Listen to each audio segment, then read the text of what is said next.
Well, today from Harvard Eye Associates, we have Dr. Jeffrey Jacobs. And Dr. Jacobs, we're going to talk about an issue that people are probably aware of because they've either experienced themselves or they've seen it on other people that have to do with the outside of the eye, the eyelids, right? Right, right. I think we've all come across people that maybe have drooping eyelids or other problems. So tell me about the different issues that can occur with your eyelid. Okay, well, thank you for having me it's on great to this have you. morning. It's nice to see you again. And just to seg in from your last section, where you were talking about renovation of the grounds here, this is a little bit of renovation of individuals. What we're talking about with eyelids are things that people commonly have and that they don't know they can do anything about, or they don't recognize, because these things come on so slowly and insidiously over years and years that they just think it's a normal part of life. Right. The common things would be people read, they sit down to read, and 10 minutes later, they're sleeping. And they just think that they're just getting old or tired or so. But really the problem is that the eyelids are pushing down and physically pushing their eye closed. Wow. And if you address that extra skin or the muscle that's hanging down, it makes a huge difference in people's lives. Yeah, and as I said, I've seen that on people before, and it almost looks like their eyes are squinting or they're almost close to being closed. So I've always wondered, does that affect their actual eyesight? Or do they even notice that? It does affect it, and they do notice it, but they don't know why it is. Okay. The common things we see are people bump their head on cabinets. So you'll see someone with a little bruise on their head, all the time, and they didn't know what the reason was that they didn't see the cabinet, but they didn't see it because their eyelids were blocking it. And sometimes, less commonly, people get into car accidents. I mean, really, there's different levels of how much this bothers people, but as far as the seriousness of it, if someone has very obstructed peripheral vision, when they're driving, they won't see a car off to the side. And we've seen many, many people who've had an accident where they said, I didn't see the person on the other car, and they truly didn't see the other person. So it's a safety issue also. What are the symptoms? Is it just simply for some people, your skin begins to sag at certain times in life? Is it a medical issue that's causing it, the muscles that are? Yeah, so it could, usually what happens with sun exposure, usually over years and years, the little tiny elastic fibers in the skin, instead of pulling back, they kind of stretch out, and that's basically what happens. So, and some other people can have issues with the muscle where it stretches out a little bit also, particularly people who've worn contact lenses.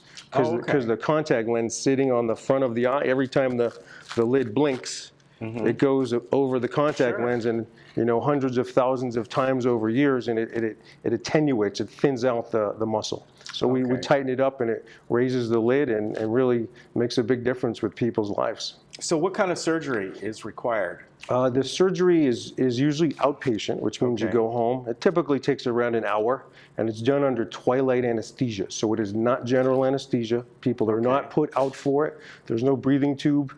We usually just give people a little bit of medication in an IV so that they're comfortable, and then numb up the lids.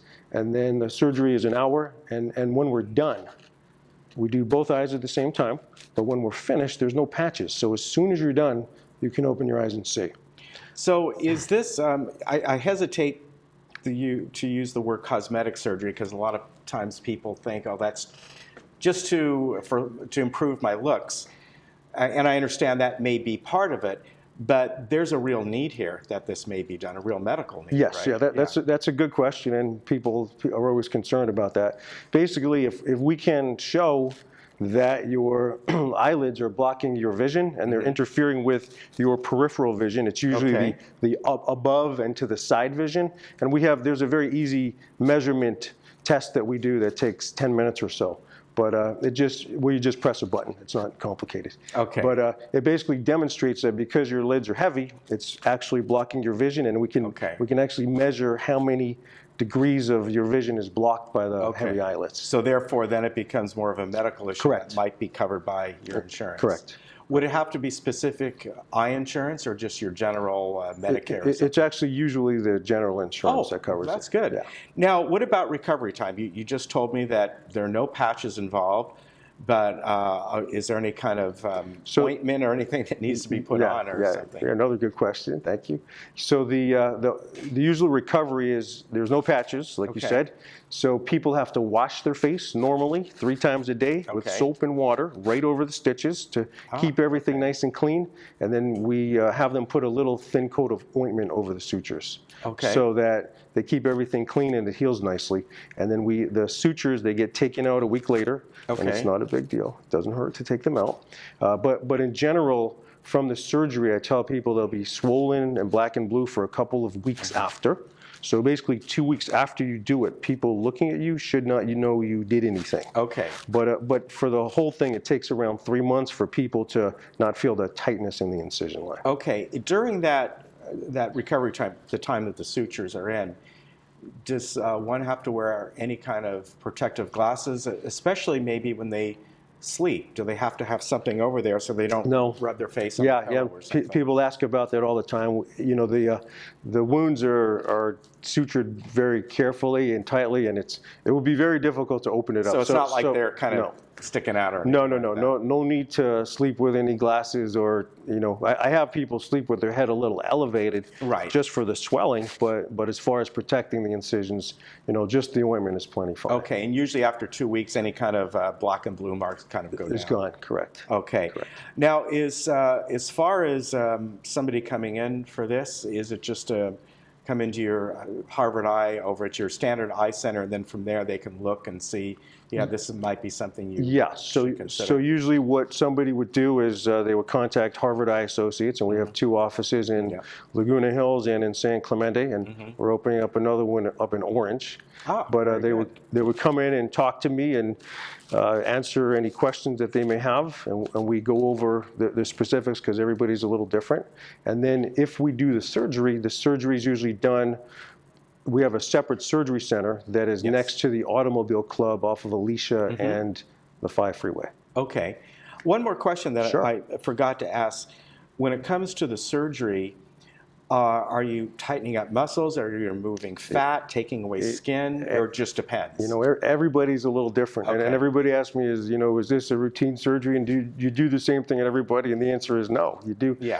Everybody is different and they're unique and they have different things that affect them. So, and it's, everybody is tailored individually to what they need. The other big question is, will I look different? Am I going to have that, wide eye kind of look? So the whole goal of surgery is to make sure that they look like themselves and not surgical. If somebody has surgery and then somebody asks them, who did your surgery? That's a bad question because it looks like they had surgery. The goal is to just do it and look like you didn't do anything. You look like a better version of yourself with better vision. Very good. Dr. Jacobs, it's always good to see you. Likewise. And I really appreciate you coming here today. Fantastic information. And you may not notice it, but maybe you're going to hear that from a loved one or something. Why do you look sleepy or something like that? Have it checked out. You'll look and feel better, and it may be covered by your insurance, right? Good, yes. Good to see you. Thank you for your time. All right, take care, and we'll be right back.